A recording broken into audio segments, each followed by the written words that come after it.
Jersey City, New Jersey, where at least 3 people, including a police officer, were killed in a shooting. 2 shooters were reportedly firing at people from a convenience store. Police said in a radio transmission that they were shooting at, quote, anyone they saw.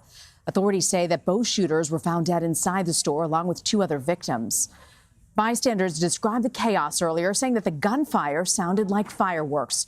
Here's what the scene sounded like.